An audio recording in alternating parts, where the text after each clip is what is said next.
Welcome back. Today, François Hollande welcomed 30 foreign-owned company bosses at the Elysée Palace, all part of his charm offensive to lure businesses to France, convince it, indeed, of its attractiveness. And that's what we're debating tonight. I'm joined here in the newsroom by Valérie Rabault, who's a Socialist MP, and joins us tonight. Thomas Serval, who's the founder of Flaminem, is here as well. Emeric Ernoult, founder of AgoraPulse, with us as well, and Thibault Dornon, the vice president of Génération Libre, is with us too. Now, we were talking about the proposed changes to the fiscal regime here in France for foreign companies investing. Valérie Rabault, what we've heard tonight is that what's needed and what has lacked so far is not so much a question of the size of the fiscal weight, it is the instability and the constant changes that people fear when they invest in France. Is that something, do you feel, that François Hollande can fix? For sure. This is actually the first step, is that we need to promote just what you mentioned before, the advantages existing in France, because no one knows them or believes them. This is the second step. The second one, it's true that we need stability. I know that we've raised this question plenty of times here. Politicians like, making reform, okay?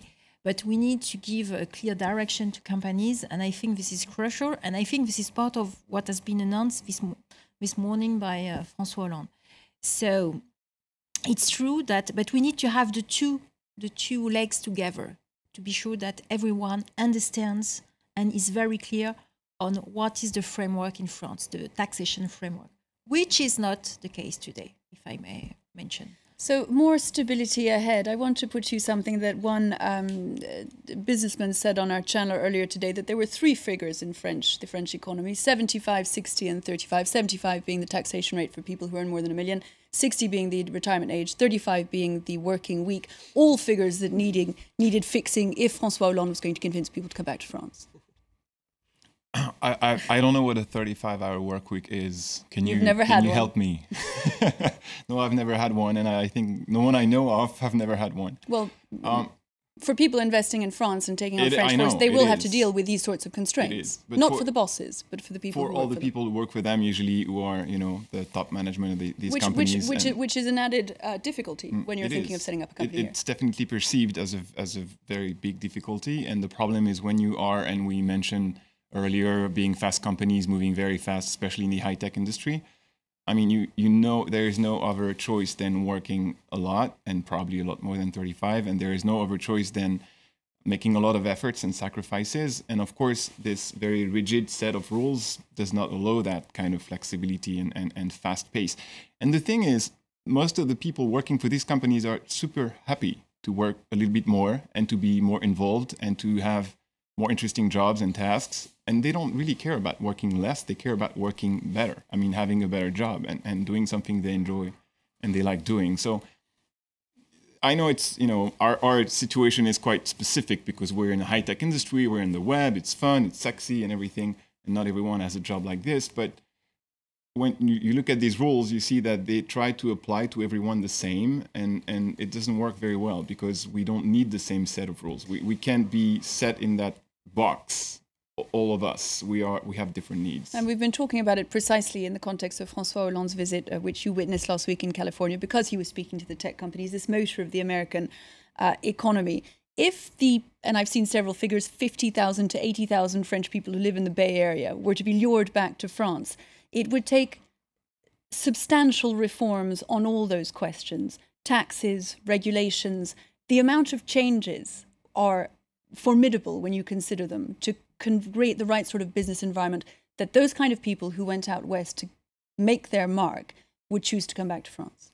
Well, I mean, the question that you can ask them is whether they want to come back. And honestly, the answer is no, for a very set of reasons. A, they get more, a better salary. But most of it, they're all living the dream of being rich. When you're an entrepreneur out of California, you go to your bank, and your bank is going to tell, oh, you're likely to be rich, so I'm going to lend you some money. You go to a bank, you say, I'm an entrepreneur. They say, oh, okay, sorry, you don't have regular incomes. I'm not going to loan you any money. So the overall fact that the the taxes on salaries are also in California are actually higher if you have 2 kids or more. You're actually paying more taxes. They have to go to school, etc. Than you pay on average in France. You pay 45 plus taxes. But you have the fact that there is no limit on how much you can make. So it's like everyone had a lottery ticket. Well, in France, there is this kind of 1 million, actually 400K, 300K, or 200K maximum salary you can make, which look at extraordinary numbers for most French employees. But at least everybody has a chance to gain this amount of money. Valérie Rabault, that is a fundamental question. There is a cultural difference, is there not, between the United States and France, which is difficult to imagine being bridged. The question of whether it is okay to want to get rich. It is. I agree with this discrepancy in perception between the US and France. What is true, there is a story, taxation on revenue has 100 years. It was created in France in 1914. So it's 100 years. France was the last country having created a taxation on revenue, much later than the US. This is interesting to have that in mind, that, okay, maybe there is a perception of making money or earning money that is different in France compared to the US. But what we need definitely to address and to have a look at is how much, at the end of the day, we are paying as taxation. And thank you very much for reminding us of the fact that when you have 2 kids in the US or in the UK, you pay more taxation than in France. The problem of taxation of revenues. You are an entrepreneur, you go out to the United States because if you put in the hours and you build up your business, you know that you can get rich. Here in France, as long as taxes on revenues are what they are, simply no one will have the motivation needed to set up the sorts of businesses we're talking about. Yeah, I don't see how you can stay in France when you know that 3/4 of what you make can go back to the state, even if you have good compensation in as social security benefits and etc. But what I do believe is that I don't know, 80,000 French people in the San Francisco Valley, 400,000 people in London. I do think that French are highly compatible with making money and getting richer, just not in France. Is it? We've heard a great deal about François Hollande seeking to be the Gerhard Schröder of France. Many of the problems we've been talking about were, of course, there in Germany in the early 1990s. He came along, he fixed it, and the figures speak for themselves. Is François Hollande the man to do for France what Gerhard Schröder did for Germany? I can't answer that question. The only thing I see is only 20% of French people think he is. I'm not going to tell my opinion because I have no opinion on François Hollande. Like I had no opinion on the previous one. I'm a businessman, so I don't really have opinion on how politics can make it. I only look at what they do, and when they do things, then I see the potential. The one thing I like to come back on is the potential to become rich, because I think we need to address one thing, which is us entrepreneurs, we're not doing what we do to become rich. We do what we do because we love what we do and we enjoy doing it, and it's the meaning of our lives. Becoming rich is something that's the cherry on top that can be eventually happen to us, which makes it even brighter because we make a ton of sacrifices. We usually pay ourselves minimum wage for like 2, 3, 5 years. We don't own our apartments. We don't have cars. We invest everything in the company, and becoming rich is really the thing that, if I make it, then it'll pay off for all these years I make all these efforts. And the perception by the French people and the politics in general are filthy rich people trying to be crooks and take money from the government and take money from the poor and exploit the people who work for us. So there's really a big gap about what we do and who we are and the image that we have. I just have a little story. It's 1 minute. I got a speeding ticket. So that's when I used to speed. It's not the case anymore. There are too many radars on the road now, so I can't do it. And it was taken from the rear of the car. So I said, I'm going to go and say it's not me in the car. And I went to the court. And in the court order that asked me to come, there he said, bring your tax return with you. And obviously it was to show my revenues and my means. So if I had little, I could get a smaller fine. And I went to the court and I said, Mrs. President, I have my revenue. It's like, what are you doing, Mr. Ernoult? I said, I'm a business owner. Oh, you don't need your tax return then? Why wouldn't I need my tax return? He said, you're a business owner. I said, yeah, but I make minimum wage. oh yeah, you're right. You don't have to be rich. It had seemed you're not impossible necessarily during the rich if you're a business owner. And I was shocked. It was just a little story, and obviously, but it was a sign of you're a business owner. You're rich. You're filthy. You know, you're taking money from the people who work for you. It reflects an attitude. It is when you consider the culture, when you consider the extraordinary reforms that would have to be carried out in order that France became attractive to those hundreds of thousands who've gone to work elsewhere. It seems a formidable mountain. Do you foresee it happening in this presidency or indeed in your lifetime? So let's maybe give some more light on, at least I used to be in the US. I actually came back in France to create 4 companies on connected objects and a couple of those. So there are some advantages we can play on. Right now, France is a tax haven for R&D. So one of the things that now some people, actually I have attracted a Mexican-based company to come back to France to do R&D. And if you do R&D in France right now, you pay less than you would pay in India or in China, etc. So one of the things that is very important is based on the reform made the last 10 years, because the government and the previous one has been kind of consistent with Crédit Impôt Recherche and all those things, you have an extraordinary environment to do R&D in France. So now most of my company, and we created 50 jobs in less than a year, and 20 million of value. So we created some value. Is all the R&D is done in France. All the R&D is done in France, and I can explain why. I can explain because I have qualified personnel. I pay them half of the price or 1/3 of the price I would pay in California. But best, which is one of the biggest drawbacks from France, is people don't leave their job. Because in California, if someone has a better job and you get 100 and the next day you have an offer for 120, they will go for the other. When you do R&D, it's also time, and you want to have a faithful people. So like if you look at WeThings, or one of our company, Colibri, who does a connected toothbrush and other things, is that you have this ability to create brand new company with a lot of R&D inside. Criteo is another example. Dailymotion might be another one. But you can have a bunch of engineers that can have worldwide technology. The one part that we are missing is after R&D.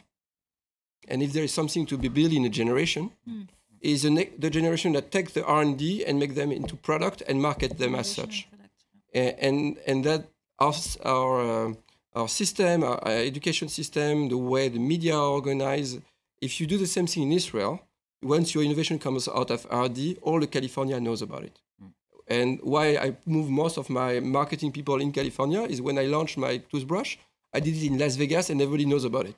It's a French company, but the way we communicate about our innovation cannot be done yet out of France. And I think if there is something that this government can help do and that the entrepreneurs or French entrepreneurs can do is how do we advocate for our country and our innovation? I think this is solvable. Once you do that, there is no reason why you sell Waze to Google $1 billion and you cannot sell another company to a large for $1 billion as well. So it is the post-R&D that needs fixing. Do you agree? Yeah, I agree with you.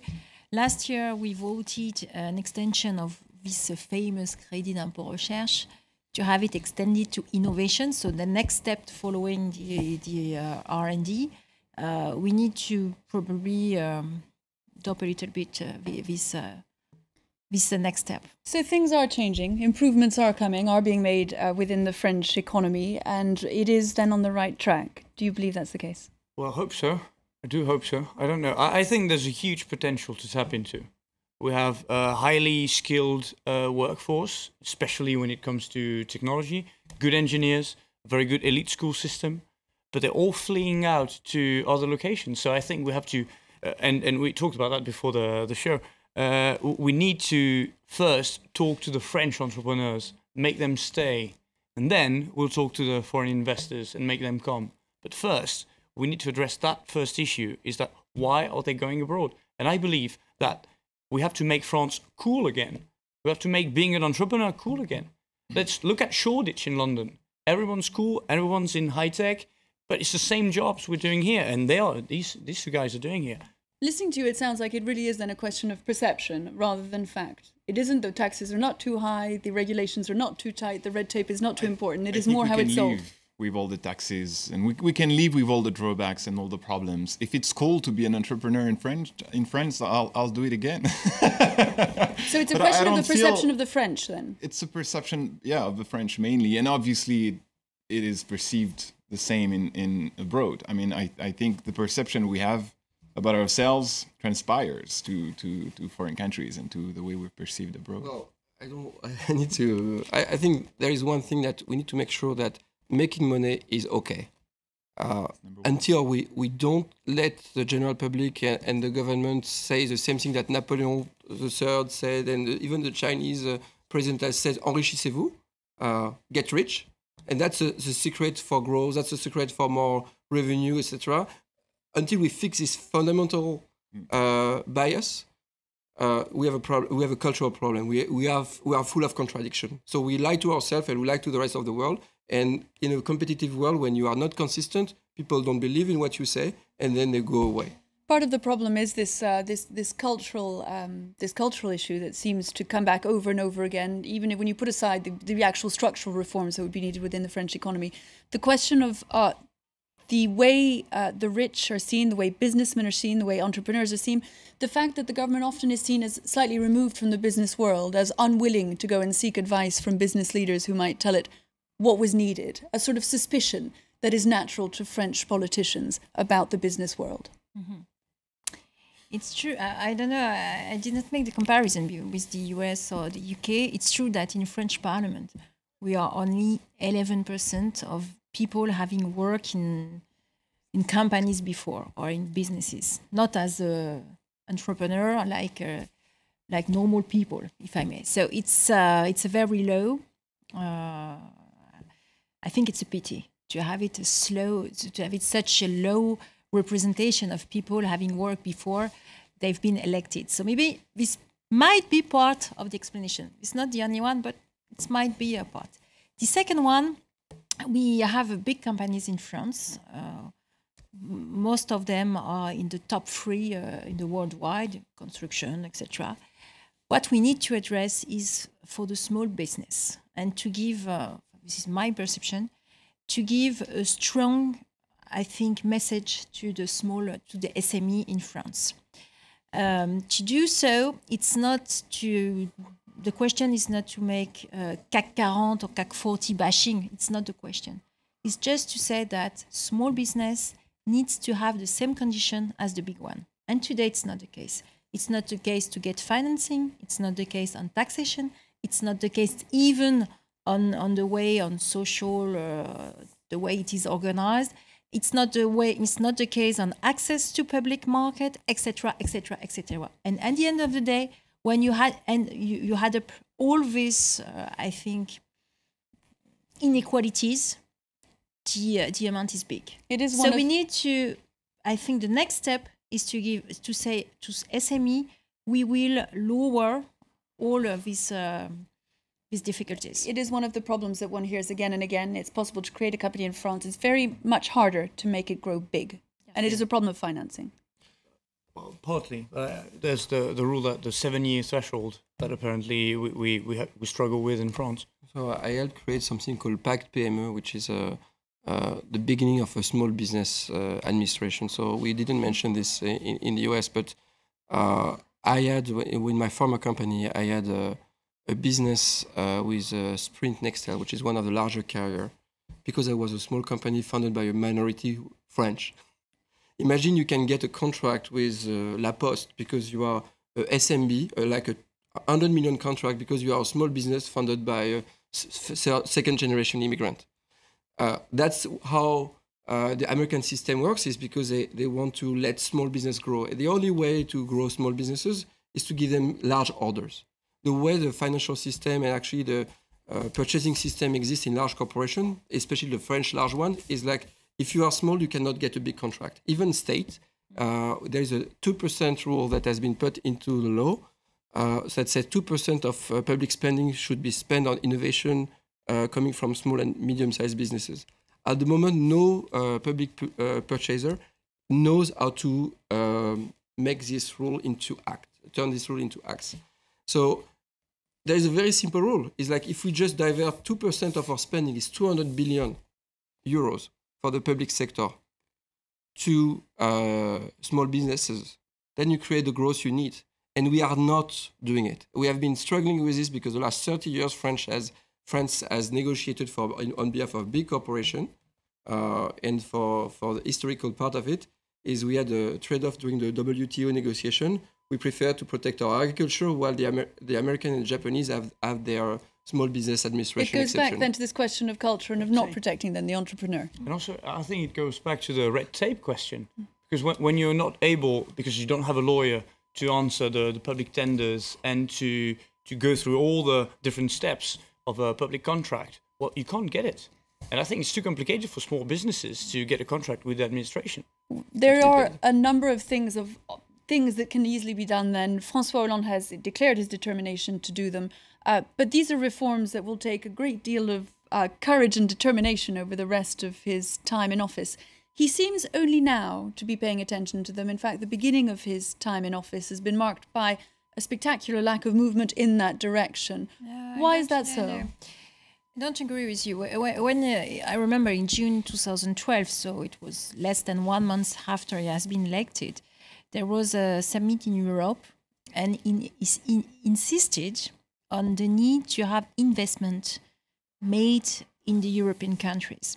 Today, everyone agrees with that today. But 18 months ago, this was more, the discussion was more on austerity, etc., expenses, public expenses reduction, etc. So it was very new to say, okay, we need to invest now. If not, we are going to kill the European countries.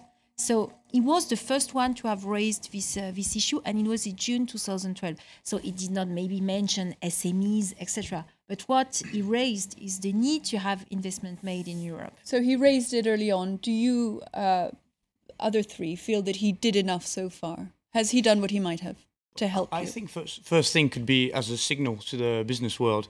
Like, he should appoint someone who created a job in his or her life in Bercy. Just one. Out of 7 ministers, just one could be a good signal. It should be possible. Yeah, I think he could do it. What more could he have done so far? I think the communication of France, has been not organized enough, especially toward the external world. And we have made, during the last 18 months, a lot of communication errors, which are mostly due to the fact that even at Bercy, there is several ministers with different political opinion. And from Montebourg to Mr. Moscovici, you can see, and even just by reading the French press, you see the gap in terms of what those people believe. So I think the French economic policy has not been established and marketed enough, or at least with enough clarity and simplicity for the rest of the world to understand. And even the French had difficulties to understand it, even the one who wanted to make investment. So this clarification should have happened earlier. I think maybe, and we can see also this at the French Parliament, it seems that even inside the French Parliament, from the left side of the Socialist Party to the right side of the Socialist Party... We are 300. Yeah, no. Can have some. But one of the things that business owner might ask is, do we have a social Democrat majority, which will be close to the German Social Democrat majority? And I think there is a majority of French people there. It is one of the questions. He is regarded as having made this social democratic turn. We now believe we have a social democrat in power here in France. A tweet from one of our viewers: does Hollande have a vision of future France? Do you believe then that this is where he will head for the end of his mandate, and that the kind of things that have been raised tonight are precisely the kind of things that he will make a priority? I think so. I think he would like to put pressure or to insist on 3 legs. The first one is to be sure that there is a strong signal given to business to have people convinced that France is business friendly. Definitely. The second one is the part of investment. We have 12 billion that has been added last year. There have been several things that have been made, and we need to have result on that. This is the second one. And the third one is Europe. France, as when we analyze the different, the place in France in Europe, we need to invest in Europe. If not, it would be very difficult to have businesses for all Europe, not only for France. It brings us, I'm afraid, to the end of tonight's debate. Valérie, Rabault, Thomas Serval, Emeric, Ernoult, and Thibault, Dornon, thank you to all of you for having been with us tonight. And I hope that in the next few months we'll have the opportunity to meet again and see how things have moved on or not. Thank you very much indeed for being with us. It is 55 minutes past 7. In just a few minutes, it'll be time for the news. Do stay with us.